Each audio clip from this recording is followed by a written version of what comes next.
Haleluya, puji nama Tuhan. Oleh karena kemurahan Tuhan kita ada saat ini, kita diberi kesempatan untuk kita berdoa, minta supaya kita dipenuhkan dengan Roh Kudus. Dia Allah kita yang kudus, Dia Allah yang layak untuk kita sembah. Arahkan hati kita kepada Tuhan, Dia yang membaptis kita dengan Roh Kudus. Haleluya. Kita nyanyikan pujian, yang ku sembah hanya Yesus, yang ku puja hanya Yesus. Yang ku sembah hanya Yesus, yang ku puja hanya Yesus, yang ku sanjung hanya Yesus, sebab Kau Allahku. Yesus, Kau Allahku. Yesus, Engkau Tuhanku. Yesus, Engkau Rajaku yang turun ke dunia. Yesus, ku sembah Kau, curahkan Roh Kudus-Mu. Kini aku menyembah, masuk hadirat-Mu. Yang ku sembah hanya Yesus. Haleluya. Engkau layak terima pujian kami Tuhan. Yang ku sembah hanya Yesus, yang ku puja hanya Yesus, yang ku sanjung hanya Yesus, sebab Kau Allahku. Yesus, Kau Allahku. Yesus, Engkau Tuhanku. Yesus,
memuji nama-Mu Tuhan. Kami punya Allah yang besar, kami punya Allah yang luar biasa, kami punya Allah yang maha besar, maha mulia, kami punya Allah yang patut dipuji dan disembah. Engkau Allah Immanuel, Engkau Allah Roh Kudus, haleluya, haleluya, bertahta dalam kehidupan kami. Terima kasih Tuhan, terima kasih buat kesempatan yang indah yang Tuhan beri dalam setiap kehidupan kami. Ketika kami masih boleh memuji, menyembah Tuhan, ketika kami masih boleh beribadah, walaupun kami masing-masing ada di rumah kami masing-masing Tuhan. Haleluya. Tidak akan kami sia-siakan Tuhan. Kami mau terus berhubungan dengan Engkau Tuhan, dimanapun kami berada. Karena Engkau Allah yang baik dalam hidup kami. Haleluya. Engkau Allah yang memperhatikan setiap hidup, langkah hidup kami Tuhan. Haleluya. Kami bersyukur mempunyai Engkau dalam hidup kami. Kami bersyukur punya Roh Kudus yang selalu menuntun hidup kami. Kami bersyukur mempunyai Roh Kudus yang selalu menolong kami. Haleluya, bahkan menghibur kami. Terima kasih Tuhan Yesus.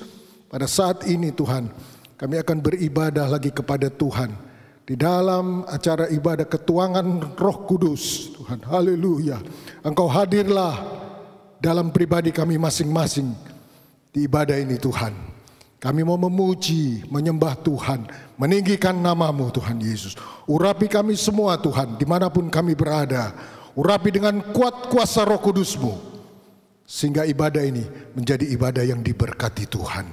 Dari permulaan, pertengahan hingga akhirnya, Engkau hadir bersama-sama dengan kami, dengan kuasa-Mu. Kami mulaikan ibadah ini dalam satu nama yang indah, satu nama yang kudus, dalam berkat nama Tuhan Yesus Kristus. Haleluya. Amin. 2000 tahun yang lalu Tuhan curahkan rohnya di atas umat Tuhan yang berdoa di loteng Yerusalem. Hal yang sama juga buat kita semua yang percaya. Minta dengan iman supaya Tuhan kirim rohnya atas kehidupan kita. Haleluya. Dalam tempat tersendiri mereka kumpul sehati, sampai Roh Allah menderu penuhkan tempat ini. Tuhan kirim roh api. Haleluya. Tuhan kirim roh api, Tuhan kirim roh api, Tuhan kirim roh api.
oleh kuasa Roh Kudus kita dimampukan untuk berjalan seturut dengan kehendak Tuhan. Sebentar firman Tuhan akan disampaikan. Biar kita minta Roh Tuhan memenuhi hidup kita sehingga kita dapat berjalan seturut dengan kehendak-Nya. Haleluya. Siapkan hati kita untuk dengar firman-Nya. Penuhi sekarang Tuhan, penuhilah hidupku dengan Roh-Mu. Penuhi sekarang Tuhan, penuhilah hidupku. Hatiku bagai tanah gersang, merindukan jamahan Roh Suci.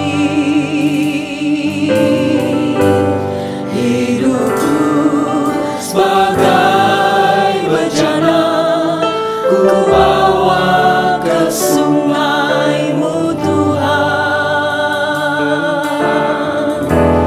Ingin ku reguk kesejukan air hidup-Mu Tuhan.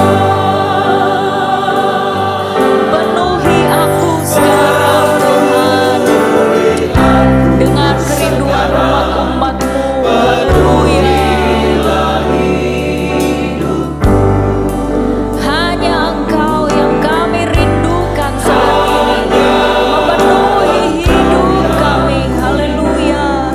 Jamahlah hidupku Tuhan. Penuhi sekarang Tuhan. Penuhi sekarang Tuhan, penuhilah hidupku. Amin. Hatiku Haleluya.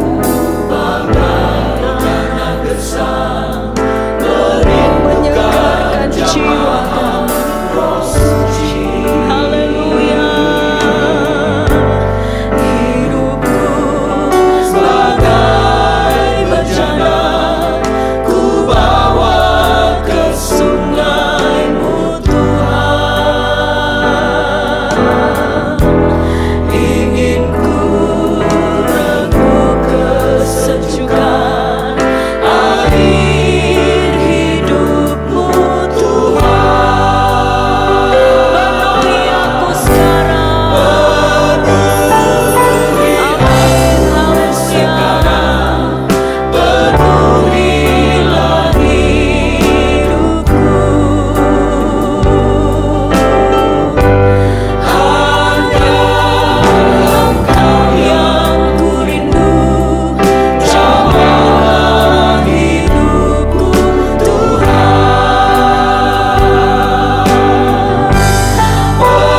Penuhi aku sekarang, penuhilah hidupku. Hanya Engkau yang ku rindu, jamahlah hidupku Tuhan.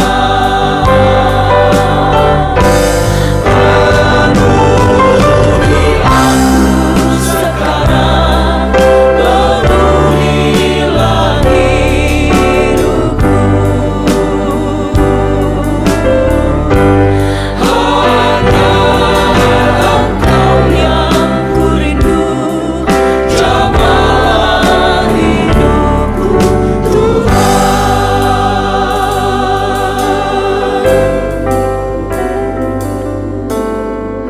Haleluya Tuhan. Kau yang mengetahui kerinduan hati kami Tuhan, supaya Engkau memenuhi kami Tuhan dengan kuasa Roh Kudus-Mu Tuhan. Engkau yang melihat hati kami Tuhan, betapa kami merindukan Tuhan melawat setiap kami. Haleluya, haleluya Tuhan. Saat ini Tuhan, kami akan mendengarkan firman-Mu. Biarlah setiap firman yang kami dengar Tuhan, kami boleh mengerti Tuhan.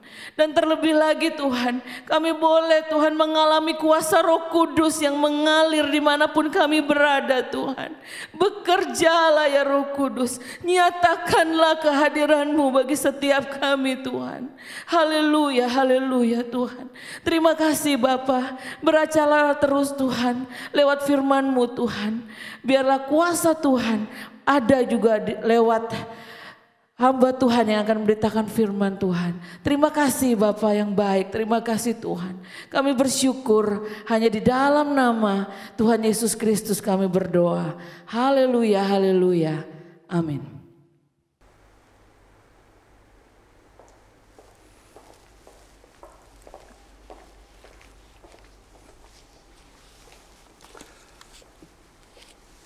Haleluya. Puji Tuhan, dengan kemurahan Tuhan, maka kami dapat mengadakan ibadah doa 10 malam yang biasa selalu kami lakukan atau kita lakukan bersama-sama setelah hari kenaikan Tuhan Yesus ke sorga. Maka selama 10 malam kita akan mengadakan, seperti biasanya kita akan mengadakan ibadah doa di gereja. Tapi kali ini walaupun kita tidak berada di gereja, kita tidak bisa datang ke gereja, tetapi puji Tuhan, dengan kemurahan Tuhan, dengan pertolongan Tuhan, kita bisa mengadakan program ini, doa 10 malam. Jadi mulai malam ini, setiap malam sampai dengan hari Sabtu, dua Sabtu yang akan datang, kita akan setiap malam mengadakan ibadah doa online. Puji Tuhan. Ajak kita semua bersama-sama membuka di dalam Injil Lukas pasal yang ke-20. Injil Lukas pasal 24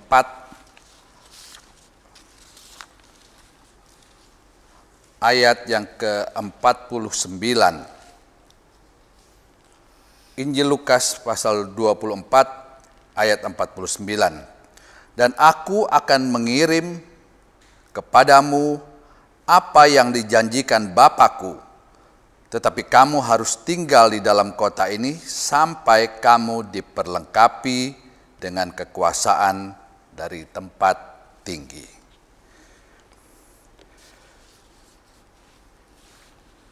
Sebelum Yesus naik kembali ke sorga, Yesus sampaikan apa yang tertulis dalam firman Allah ini, bahwa Yesus di sini dikatakan, aku akan mengirim kepadamu. Yesus akan mengirimkan apa yang dijanjikan Bapa. Kalau kita bandingkan ayat ini dengan Injil Yohanes pasal 14, Yohanes pasal 14 ayat 16.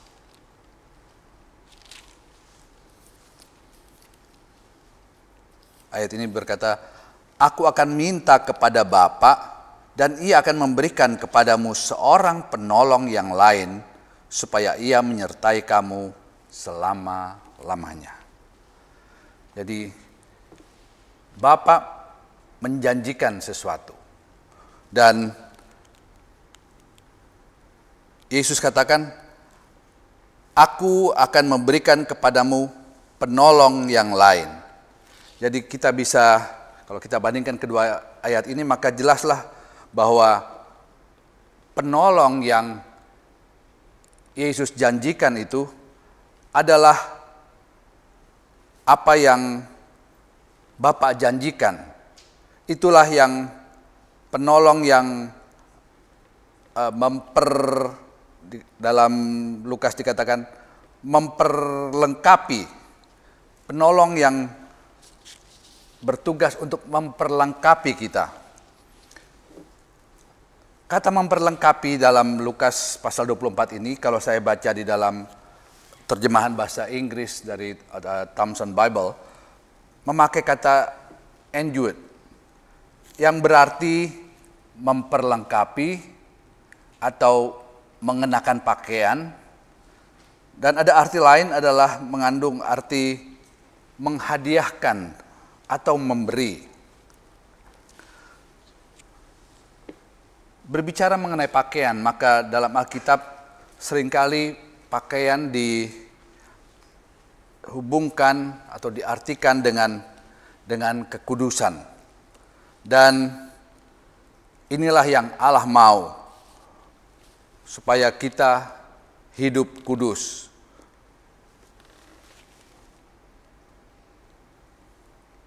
Allah mau supaya kita hidup kudus. Tetapi tanpa penolong itu, kita tidak akan pernah bisa hidup kudus.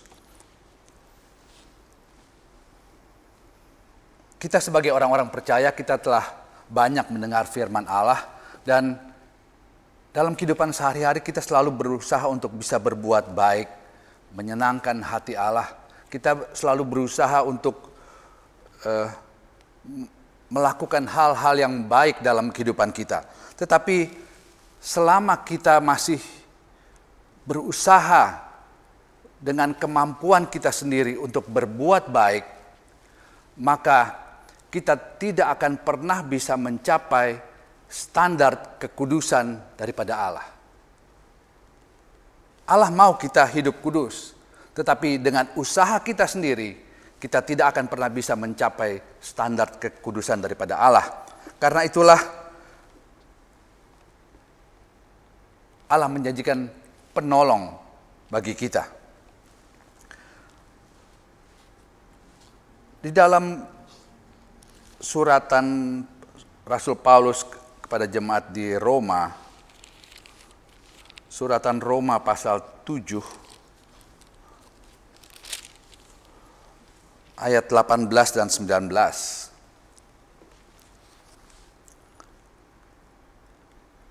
Sebab aku tahu bahwa di dalam aku, yaitu di dalam aku sebagai manusia, tidak ada sesuatu yang baik. Sebab kehendak memang ada di dalam aku, tetapi bukan hal berbuat apa yang baik. Sebab bukan apa yang aku kehendaki, yaitu yang baik, yang aku perbuat, melainkan apa yang tidak aku kehendaki, yaitu yang jahat yang aku perbuat. Rasul Paulus di sini mengakui bahwa selama kita hidup dalam tubuh jasmani ini, tidak ada hal yang baik di dalam diri manusia. Ya, sebab selama kita hidup dalam tubuh jasmani ini, kita terikat dengan daging. Dan selama kita masih terikat dengan daging, maka sekalipun kita berusaha untuk melakukan hal-hal yang baik, tetapi kita tidak bisa mencapai standar kekudusan daripada Allah. Karena itulah kita, untuk bisa mencapai standar itu, kita perlu penolong. Dan Yesus menjanjikan penolong itu. Penolong yang membantu kita supaya kita bisa mencapai kekudusan yang Allah, mencapai kekudusan sesuai dengan standar daripada Allah. Sebab tanpa kekudusan, kalau kita baca dalam Ibrani pasal 12, itu dikatakan tanpa kekudusan kita tidak bisa melihat Allah. Ini sangat perlu untuk kita hidup kudus menurut standar daripada Allah, sehingga kita bisa dapat melihat Allah. Sebab itu, selama kita masih dalam tubuh jasmani ini, maka selalu ada keinginan-keinginan berbuat baik, ya. Ada kita dengar firman Allah, kita berusaha untuk berbuat baik, tetapi seperti saya katakan tadi, kita tidak pernah bisa maksimal, bisa mencapai standar daripada kekudusan daripada Allah. Dan bahkan Paulus katakan, pada saat dia mau melakukan sesuatu yang baik, justru yang tidak baik yang dia lakukan. Ya, itulah yang terjadi dalam kehidupan kita, karena kita masih hidup di dalam daging. Karena itu kita tidak bisa menghilangkan 100% hal-hal yang bersifat sifat-sifat yang tidak baik itu yang memang melekat dalam kehidupan kita. Tetapi kita harus bisa menekan, kita harus bisa mengkontrol apa yang tidak baik itu, sehingga apa yang kita lakukan adalah hal-hal yang baik. Dan Roh Kuduslah yang menolong kita untuk kita bisa menekan apa yang tidak baik, hal keinginan-keinginan yang tidak baik, pikiran-pikiran yang tidak baik, itu harus bisa kita tekan dengan kekuatan Roh Kudus. Hari-hari ini kita perlu dilengkapi oleh kekuatan kuasa Roh Kudus, karena iblis bekerja begitu efektif, begitu efisien untuk menjatuhkan iman-iman orang percaya. Dalam sebuah survei, saya baca di koran, survei di suatu negara, di situ ditanyakan apa yang responden itu lakukan selama stay at home, ya, selama tinggal di rumah, bekerja dari rumah, belajar di rumah, semua di rumah. Survei itu menanyakan apa yang mereka kerjakan, dan jawaban dari responden yang paling banyak mengatakan mereka menyaksikan film yang berisi konten pornografi selama ada di rumah.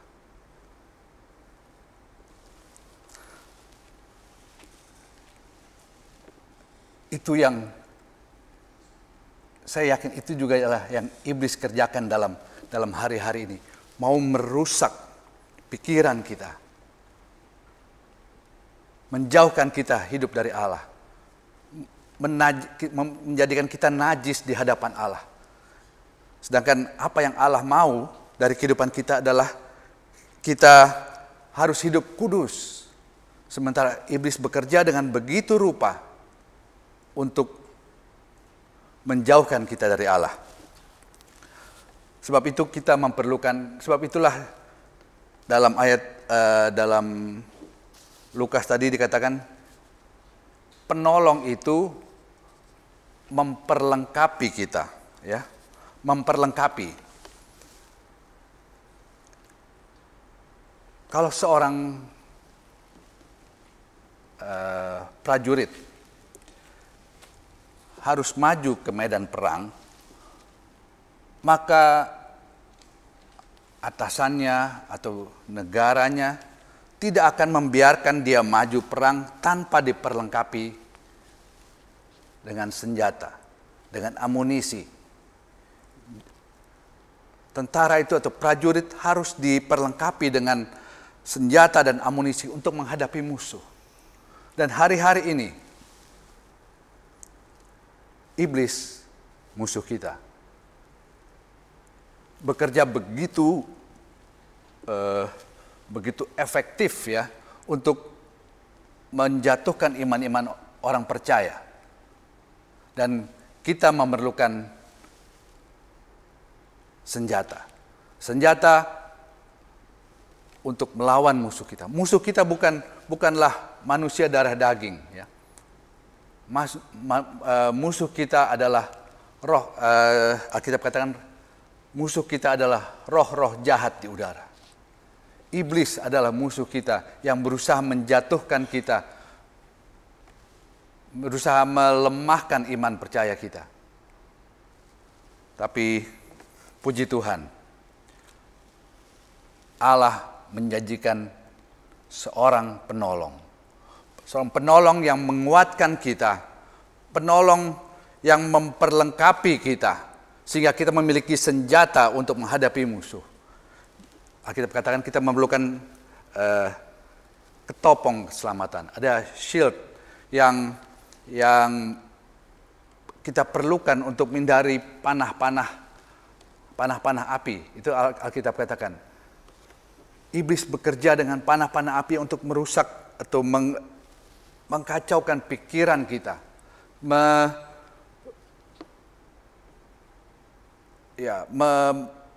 sehingga pikiran kita yang tadinya tertuju kepada Allah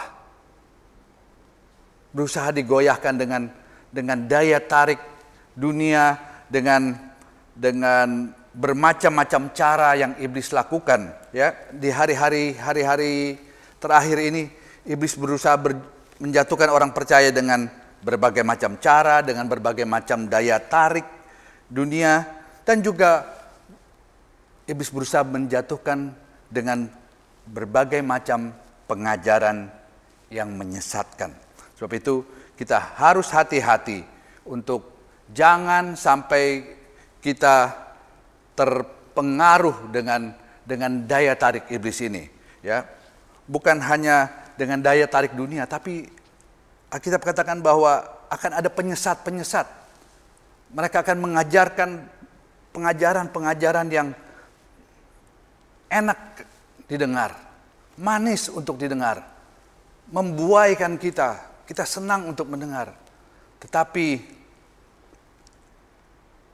akhirnya kalau pelajaran itu menyesatkan, maka akhir dari apa yang diajarkan itu, kalau kita lihat, maka itu hasilnya akan mengecewakan kita. Apa yang tadinya digembar-gemborkan yang enak kita dengar, itu ternyata nol besar. Dan mengakibatkan kekecewaan untuk orang yang sudah ikut, sudah sangat yakin dengan pelajaran-pelajaran itu, akibatnya kecewa. Dan kekecewaan akan mengakibatkan banyak orang murtad.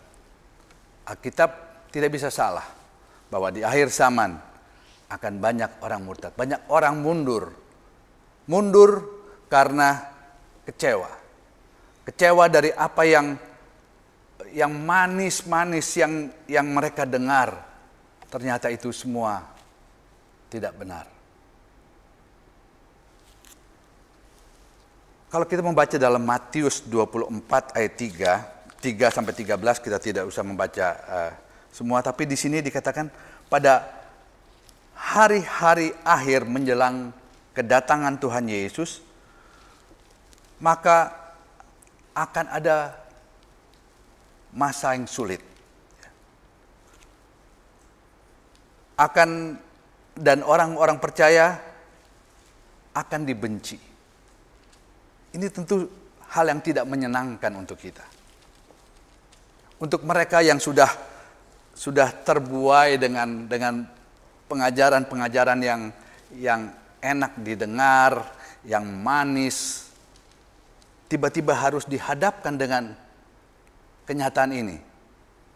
Alkitab katakan bahwa menjelang kedatangan Tuhan akan ada masa sulit. Menjelang kedatangan Tuhan, orang-orang percaya akan dibenci. Itu sesuatu yang tidak secara tubuh tidak menyenangkan, tidak enak untuk kita. Tetapi itulah firman Allah, dan kita harus siap untuk menghadapi apa yang Alkitab katakan ini. Dan untuk kita bisa kuat, sekalipun ada masa sulit, sekalipun kita akan dibenci, tetapi Allah menjanjikan penolong. Haleluya. Penolong itulah yang membuat kita untuk bisa tetap mempunyai iman yang kuat dalam Yesus Kristus. Penolong itulah juga yang membuat kita tetap kuat untuk hidup kudus. Tidak terpengaruh dengan daya tarik dunia yang menjauhkan kita dari kekudusan. Kita perlu Roh Kudus. Dan puji Tuhan, Allah menjanjikan. Yesus katakan, aku akan memberikan padamu seorang penolong. Yesus tahu apa yang akan terjadi di akhir zaman. Dan Yesus tahu keterbatasan kita. Sebab itu, Yesus dia katakan, aku akan memberikan padamu penolong. Penolong untuk kita tetap kuat di dalam iman. Penolong untuk kita tetap kuat, sanggup hidup dalam kekudusan. Tanpa kekudusan, kita tidak bisa melihat Allah.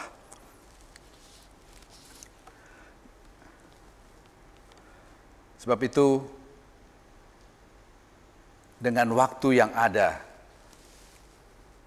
kita di rumah, ya seperti biasanya kita mengadakan doa 10 malam untuk mencari kepenuhan Roh Kudus.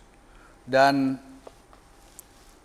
biasanya kalau saya perhatikan mungkin satu malam itu kalau di Ketapang kira-kira 100-150, pernah sampai 200 orang yang datang. Kalau dibandingkan dengan kapasitas gereja yang besar, tentu akan ya kelihatannya sedikit. Tetapi dengan keadaan sekarang, dengan saat-saat kita sebagai jemaat, seluruh jemaat, baik Ketapang, Keramat, Soho, dan dimanapun saudara berada, kita hanya di rumah. Kalau saudara menyaksikan tayangan ini, saya berharap saudara bisa ikut bersama-sama berdoa mencari kepenuhan Roh Kudus. Roh Kudus yang kita perlukan untuk menjaga kekudusan.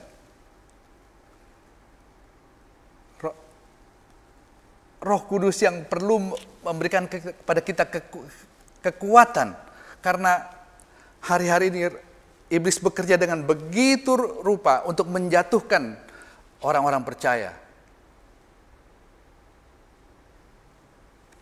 Kekuatan untuk bisa bertahan hanya datang dari Roh Kudus, tidak ada lain. Sebab itu saudara-saudara, pakai waktu yang ada hari-hari ini, kita ada di rumah.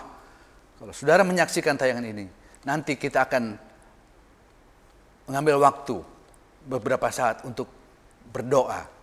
Kita memuji Tuhan, tetapi kita juga berdoa. Kita mau membuka hati kita untuk Roh Kudus bekerja. Roh Kuduslah kekuatan kita.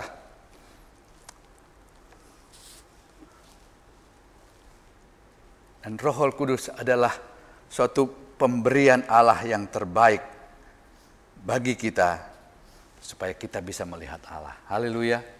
Roh Kudus adalah pemberian Allah yang terbaik. Puji Tuhan. Dan sebagai ayat terakhir yang kita akan buka bersama-sama dalam suratan Paulus kepada jemaat di Kolose. Suratan Kolose pasal 1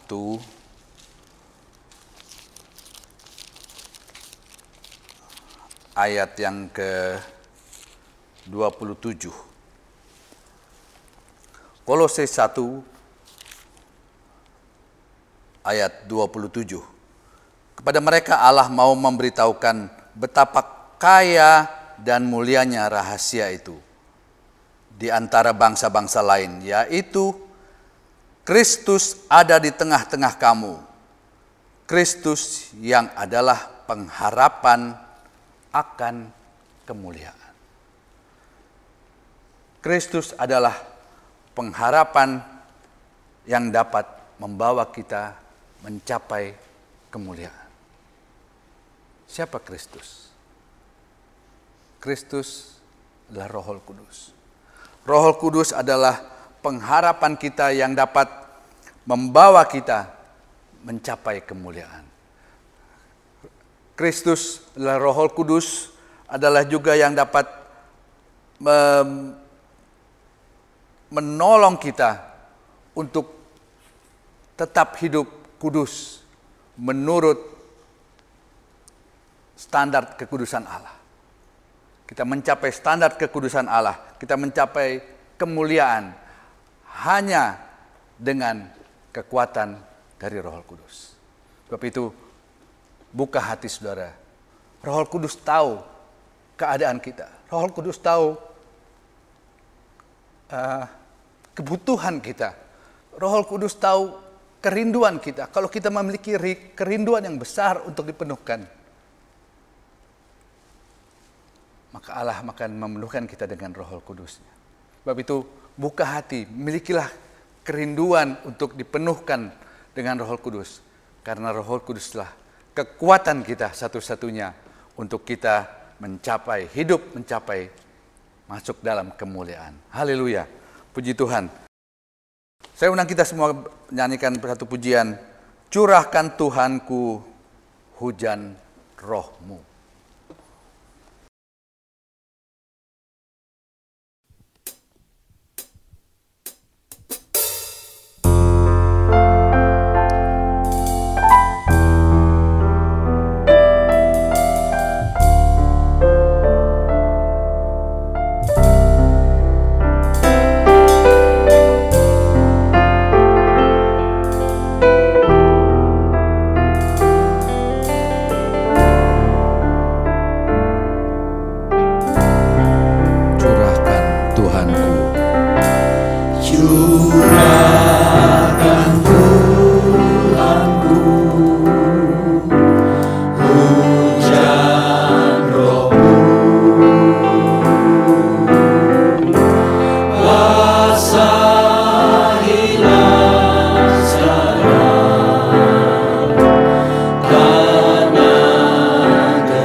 permohonan kami.